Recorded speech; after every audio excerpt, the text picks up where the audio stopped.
Hello everyone. अब हम अपना यूनिट इलेक्ट्रॉनिक डिवाइसेस स्टार्ट करेंगे। जो इलेक्ट्रॉनिक डिवाइस है 1948 से पहले वो वैक्यूम ट्यूब से बनाए जाते थे, बट वैक्यूम ट्यूब्स के क्या थे, बहुत सारे लिमिटेशंस थे। जैसे कि ये बहुत बल्की थी, इनका साइज़ बहुत लार्ज था, ये ऑपरेट होती थी हाई वोल्टेज पे मोर देन 100 वोल्ट, और ये बहुत पावर भी कंज्यूम करती थी और इनकी लाइफ भी क्या होती थी, बहुत कम होती थी। इसीलिए जब से सेमीकंडक्टर्स की डिस्कवरी हुई उसके बाद वैक्यूम ट्यूब्स को उसने रिप्लेस कर दिया इन 1930। जो सेमीकंडक्टर्स थे उसकी बहुत सारी अच्छी प्रॉपर्टीज़ थी जिसकी वजह से उनको यूज़ किया गया। लाइक सेमीकंडक्टर्स का साइज़ क्या होता है, small, operate at low voltage, consume less power, long life and high reliability, जिसकी वजह से सेमीकंडक्टर्स का यूज़ स्टार्ट हो गया। उसके बाद जो हमारे सॉलिड्स हैं उनको कंडक्टिविटी के बेसिस पे 3 टाइप्स में क्लासिफाई किया हुआ है, कंडक्टर्स, इंसुलेटर्स एंड सेमीकंडक्टर्स। ये आपने पहले भी पढ़ा हुआ है। कंडक्टर्स क्या होते हैं, जिनकी रेजिस्टिविटी लो होती है और कंडक्टिविटी हाई होती है। इंसुलेटर्स में जो रेजिस्टिविटी होती है वो बहुत ज़्यादा हाई होती है एंड कंडक्टिविटी क्या होती है, बहुत लो होती है। एंड सेमीकंडक्टर्स, वो हम डेफिनेशन करते थे कि कंडक्टर्स और इंसुलेटर्स के बीच में जिसकी भी कनेक्टिविटी लाई करें वो क्या है, सेमीकंडक्टर्स। ना अब इनकी रेंज देख लेते हैं कहाँ से कहाँ तक वेरी करती हैं। जो कंडक्टर्स हैं उनकी रेजिस्टिविटी 10⁻⁻² से 10⁻⁻8 ओहम मीटर और कंडक्टिविटी 10⁻² टू 10⁸ इंसुलेटर्स के केस में जो रेजिस्टिविटी होती है वो 10⁸ से बहुत ज़्यादा होती है और जो कंडक्टिविटी होती है वो 10⁻⁻8 से भी बहुत कम होती है। हमें पता है ना इसका इन्वर्स रिलेशन होता है, ये हमने पिछले चैप्टर में किया था इलेक्ट्रिसिटी वाले में। Rho sigma is equals to 1/रो। सिग्मा क्या है, कंडक्टिविटी, और रो क्या है, रेजिस्टिविटी। सेमीकंडक्टर्स के केस में जो रेजिस्टिविटी है वो 10⁵ टू 10⁻0 होती है और कंडक्टिविटी क्या होगी, 10⁻⁻5 टू 10⁻0। थोड़ी बहुत स्लाइट वेरिएशंस हो सकती हैं, रेंज यही होती है। नाउ नेक्स्ट है एनर्जी बैंड ऑफ सॉलिड या फिर बैंड थ्योरी ऑफ सॉलिड। अब बोहर ने क्या बोला था, हमने एटम एंड न्यूक्लियर चैप्टर में किया था।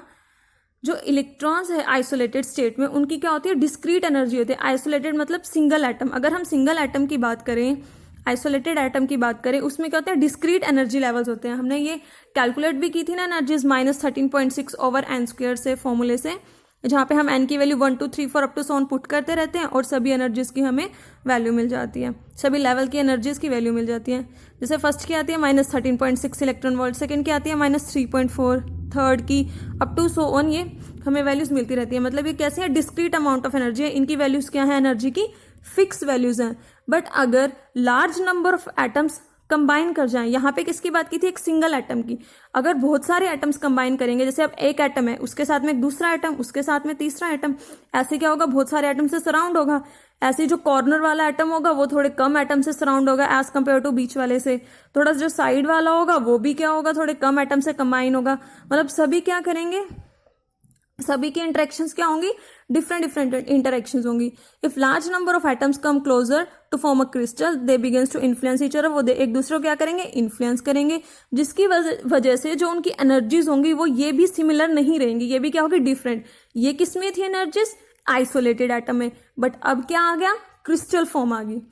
The electrons have some interaction, जो वो इलेक्ट्रॉन्स होंगे उनकी क्या होंगी, इंटरेक्शंस होंगी, किससे, उनके नेबरिंग एटम से। जैसे एक इलेक्ट्रॉन है, इसकी इंटरेक्शन इसके जो नेबरिंग एटम होगा उससे होगी, या उसके न्यूक्लियस से। जैसे ये उसका न्यूक्लियस, ये एटम, ये न्यूक्लियस, ये atom.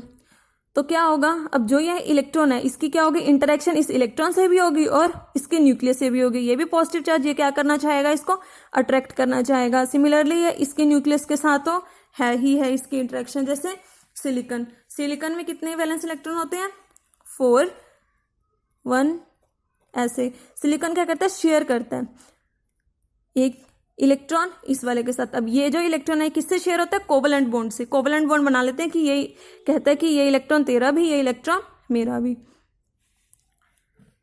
In crystal each atom has a unique position and hence electron has a unique position and hence each electron has unique interaction. अब क्या होगा, एक एटम में जो जो एक क्रिस्टल है उसमें जो एटम्स की पोजीशन होंगी वो क्या होंगी, यूनिक पोजीशंस होंगी। एटम्स के अंदर क्या है, इलेक्ट्रॉन्स, तो उन इलेक्ट्रॉन्स की पोजीशन भी क्या होगी, यूनिक पोजीशन होगी। And hence each electron has unique interaction, जिसकी वजह से जो उनकी इंटरेक्शंस होंगी वो भी क्या होंगी, यूनिक इंटरेक्शंस होंगी। एंड उनके जो एनर्जी लेवल्स होंगे वो भी क्या होंगे, डिफरेंट होंगे। चाहे जो सबशेल है आइसोलेटेड एटम का, चाहे सेम सबशेल हो, फिर भी जो एनर्जी होगी डिफरेंट डिफरेंट इलेक्ट्रॉन्स की वो क्या होगी, डिफरेंट एनर्जीज होगी। Their energy will be slightly different from their isolated atom, और जो उनकी एनर्जीज होंगी वो क्या होंगी, स्लाइटली डिफरेंट होंगी, या तो थोड़ी कम होगी या थोड़ी ज्यादा होगी। जैसे अब एनर्जी है फर्स्ट की यहाँ पे कितनी है, -13.6, किसी की होगी -13.1, -13.5, -13.4, सबकी डिफरेंट होंगी बट स्लाइटली डिफरेंट होंगी, बहुत कम डिफरेंस होगा उनकी एनर्जीज में। हम क्या करते हैं, कोई एग्जाम्पल कंसीडर कर लेते हैं। सेमीकंडक्टर्स कौन से होते हैं, सिलिकॉन और जर्मेनियम। हम इसको स्टडी करने के लिए सिलिकॉन और जर्मेनियम का ही एग्जाम्पल कंसीडर कर लेते हैं। कंसीडर सिलिकॉन और germanium crystal containing an atom, जिसमें कितने नंबर ऑफ एटम्स है, कैपिटल एन नंबर ऑफ हमने एटम्स यहाँ पे कंसीडर कर लिए। सिलिकॉन का एटॉमिक नंबर कितना होता है, 14, और जर्मेनियम का 32। इनकी इलेक्ट्रॉनिक कॉन्फ़िगरेशन कितनी होती है, सिलिकॉन में 14, तो क्या आएगा 1s2 2s2 2p6 3s2 3p2 हो गया ना, 6 4 10 4 14 हो गए। अब इसके वैलेंस शेल में कितने इलेक्ट्रॉन्स प्रेजेंट हैं, आउटर एनर्जी लेवल्स में 4 इलेक्ट्रॉन्स प्रेजेंट है, और यही क्या करेंगे, सबसे ज्यादा इंटरेक्ट करेंगे। जो बाहर वाला होगा वही सबसे ज्यादा इंटरेक्ट करेगा, अंदर वाला इतना इंटरेक्ट नहीं करेगा। जर्मेनियम का एटॉमिक नंबर 32 और इसकी इलेक्ट्रॉनिक कॉन्फ़िगरेशन कितनी होगी, 1s2 2s2 2p6 3s2 3p6, उसके बाद 3d 10 4s2 4p2। इसके भी कितने हैं वैलेंस इलेक्ट्रॉन्स, 4 वैलेंस इलेक्ट्रॉन्स हैं। सिलिकॉन के नीचे ही आता है जर्मेनियम, तो 3 के बाद 4s2 4p6, दोनों के दोनों एटम्स के पास 4 वैलेंस इलेक्ट्रॉन्स हैं। Number of electrons in the outer most orbit, outer most orbit में कितने इलेक्ट्रॉन्स है, 4, 2 तो s के इलेक्ट्रॉन्स हैं एंड 2 इलेक्ट्रॉन्स p के हैं। Therefore total number of electron पूरे के पूरे क्रिस्टल के अंदर कितने नंबर ऑफ इलेक्ट्रॉन हुए, हमें टोटल n एटम्स माने थे, तो इसको भी क्या करेंगे n से मल्टीप्लाई, तो कितने total number of valence electrons हुए, 4n इलेक्ट्रॉन्स। कितने नंबर ऑफ इलेक्ट्रॉन्स आ सकते हैं आउटर मोस्ट में, 8 इलेक्ट्रॉन्स आ सकते हैं, 2 s में आ सकते हैं एंड जो 6 इलेक्ट्रॉन्स हैं वो p में आ सकते हैं। आपने केमिस्ट्री में भी पढ़ा होगा, 2 इलेक्ट्रॉन्स s में आ सकते हैं एंड 6 इलेक्ट्रॉन्स p में आ सकते हैं। हंस रूल ऑफ मैक्सिमम मल्टीप्लिसिटी, उसके अकॉर्डिंग क्या होता है, जैसे पहले सिंगली फील्ड होते हैं इलेक्ट्रॉन, फिर डबली फील्ड होना स्टार्ट हो जाते हैं। टोटल कितने नंबर ऑफ इलेक्ट्रॉन्स आ रहे हैं, 6 इसमें 2 इसमें, टोटल 8 नंबर ऑफ इलेक्ट्रॉन्स है। सो टोटल एनर्जी लेवल्स कितने अवेलेबल होंगे, 8n, क्योंकि टोटल हमने n नंबर ऑफ एटम्स लिए थे अपने क्रिस्टल में, आउट ऑफ विच जिनमें से 4n तो फिल्ड हैं एंड 4n क्या है, वेकेंट है at 0 kelvin temperature. 0 kelvin temperature पे क्या हो रहा है, 4 तो फिल्ड हैं एंड 4 क्या है, अनफिल्ड है, वेकेंट है। ना अगर हम इसका एनर्जी लेवल डायग्राम ड्रॉ करें, पहले क्या था, 1s 2s 2p then 3s2 3p2 silicon के केस में। पहले जो 1s 2s और 2p थे ये क्या थे, अंदर थे, न्यूक्लियस के पास थे, और तब क्या होगा, ये क्या होंगे, इन पे इतना अफेक्ट नहीं होगा। जो इंटरेक्शंस होंगी वो किस पे सबसे ज्यादा होंगी, 3s पे और 3p पे, इंटर एटॉमिक इंटरेक्शन। तो इसलिए हमने ग्राफ बनाया इंटर एटॉमिक स्पेसेस के बीच में और यहाँ एनर्जी के बीच में। अब जैसे जैसे हम क्या करते हैं, एटम जो इंटर एटॉमिक स्पेसेस है वो डिक्रीज होती जाती है, जैसे जैसे जो एटम्स के बीच में स्पेस है वो डिक्रीज होता जाएगा। यहाँ पे क्या थे, एटम्स के बीच में जो स्पेस था वो क्या था, लार्ज था। जैसे जैसे एटम्स के बीच में स्पेस डिक्रीज होता गया, जो ये एनर्जी लेवल्स हैं इनकी क्या होती रहेगी, स्प्लिटिंग होती रहेगी। अब यहाँ तो इंटर एटॉमिक इंटरेक्शंस होंगी नहीं, क्योंकि ये जो ये एनर्जी लेवल्स हैं ये क्या है, अंदर शिफ्टेड है, और ये क्या है, ये बाहर हैं एनर्जी लेवल्स, क्लियर। तो जो ये बाहर वाले होंगे सबसे ज्यादा इनके ऊपर ही जो वो इंटरेक्शंस होंगे, सिर्फ इनके ऊपर इंटरेक्शंस होंगी। अब यहाँ पे क्या होगा, जैसे जैसे जो एटॉमिक स्पेसिस है, एटम्स जितने ज़्यादा क्लोज आते रहेंगे वैसे वैसे क्या होता रहेगा, इन एनर्जी लेवल्स की क्या होती रहेगी, स्प्लिटिंग होती रहेगी। यहाँ पे क्या है, बहुत सारे एनर्जी लेवल्स प्रेजेंट है, नंबर ऑफ एनर्जी लेवल्स यहाँ पे प्रेजेंट है। अब क्या होगा, ये जो एनर्जी लेवल्स है ये क्या हो जाएंगे, दो में स्प्लिट हो जाएंगे। जब जो सारे के सारे जो इलेक्ट्रॉन्स होते हैं वो क्या करना चाहते हैं, अपनी एनर्जी को कम करना चाहते हैं, तो वो क्या होगा, ये minimum energy lower energy band की तरफ शिफ्ट हो जाएंगे, और जो हायर एनर्जी बैंड है जिसको हमने बोला कंडक्शन बैंड, ये क्या रह जाएगा, एम्प्टी। जो हायर वाला बैंड है इसको बोलेंगे कंडक्शन बैंड, और जो लोअर वाला बैंड है इसको बोलेंगे वैलेंस बैंड।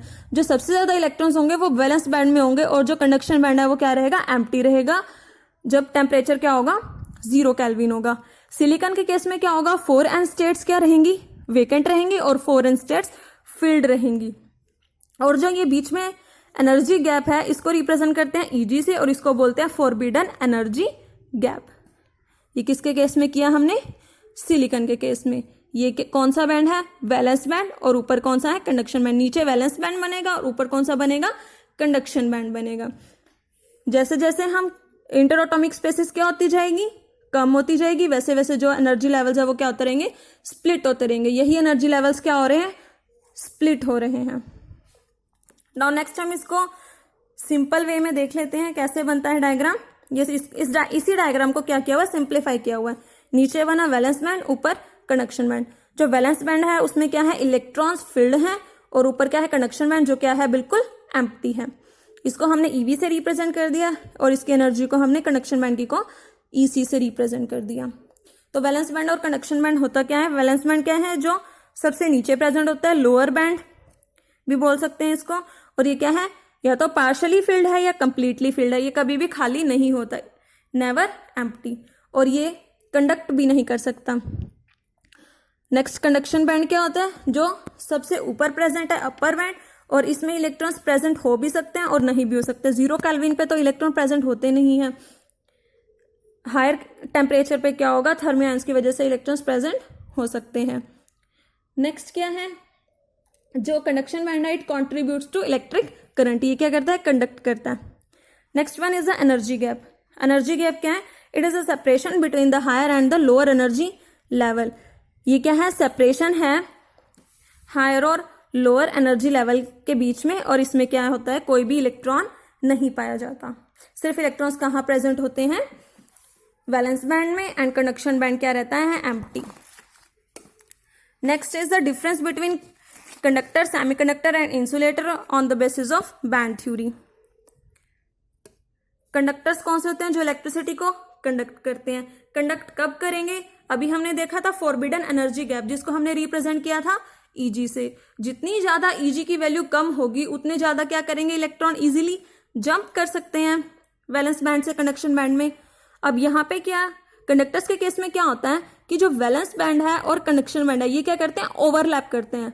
इनकी ओवरलैपिंग होती है, जिससे क्या होता है, इसमें कोई भी एनर्जी गैप नहीं प्रेजेंट होता, और इलेक्ट्रॉन क्या करता है, इजीली जंप कर सकता है। इसका energy gap nearly 0 electron volt होता है। नेक्स्ट है सेमीकंडक्टर्स। सेमीकंडक्टर्स के केस में क्या होता है, जो ये एनर्जी गैप है ये क्या होता है, बहुत कम होता है, less than 3 electron volt. Silicon के केस में इसका होता है near about 1.1 electron volt, and germanium के केस में होता है 0.74 electron volt. At room temperature electron jump from valence band to conduction band. Semiconductors के केस में क्या होता है, रूम टेम्परेचर पे भी इलेक्ट्रॉन्स वैलेंस बैंड से कंडक्शन बैंड में जंप कर जाते हैं। बट इंसुलेटर्स के केस में ऐसा नहीं होता, क्योंकि उसमें जो एनर्जी गैप होता है वो बहुत ज्यादा होता है। यहाँ है वैलेंस बैंड, यहाँ है कंडक्शन बैंड। अब एनर्जी गैप क्या है, बहुत ज्यादा, जिसकी वजह से इलेक्ट्रॉन क्या करेंगे, जंप नहीं कर पाएंगे। इनका जो एनर्जी गैप होता है वो ग्रेटर देन 3 इलेक्ट्रॉन वोल्ट होता है। जैसे डायमंड के केस में energy gap nearly 6 electron volt होता है। क्लियर। तो ये हो गया इनका difference on the basis of band theory. In the next video, we will discuss on further topics. Thank you.